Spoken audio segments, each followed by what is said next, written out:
Let's go back to the United States for now. US President Joe Biden has made a big move there. He has signed off on thousands of pardons. Everyone convicted for simple possession of marijuana has been pardoned.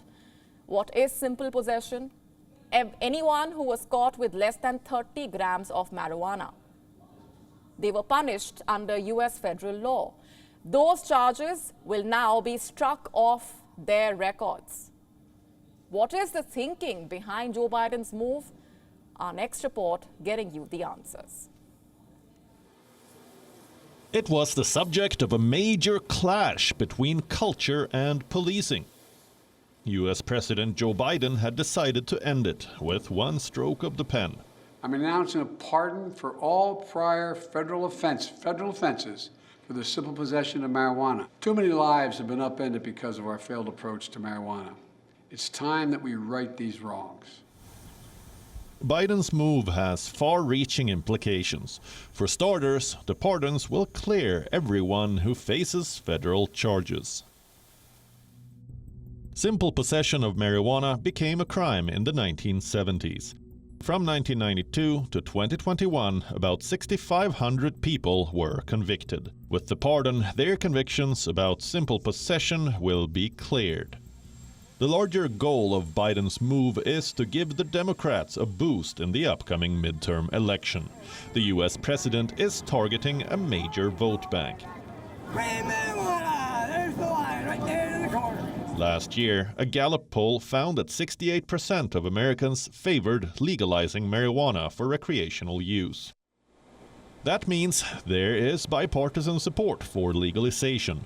The biggest constituency here, the young voters. America's National Institutes of Health have conducted their own studies. In August, they released a report. It revealed how the use of marijuana among young adults is at an all-time high. 43% of the cohort said they use marijuana, an increase of 10% from 2016. Americans were quick to welcome the news. Well, I think it makes sense just because it shouldn't be classified as those other hard drugs that are out there. I think it's just time for the people to step up and speak what we want, what we expect.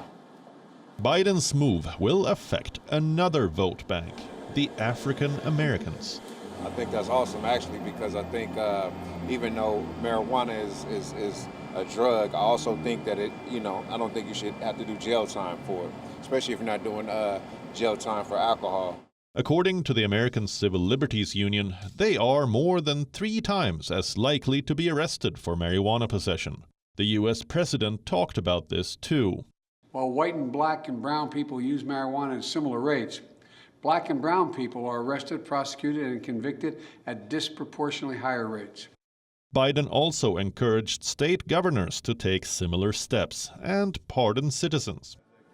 Already, marijuana is fully legal in about 20 states. What Biden stopped short of is calling for a full decriminalization. A wish that only the US Congress can grant by passing a law. Activists say with the pardon, Biden has fulfilled the campaign promise. It was one of those campaign promises that we had been told.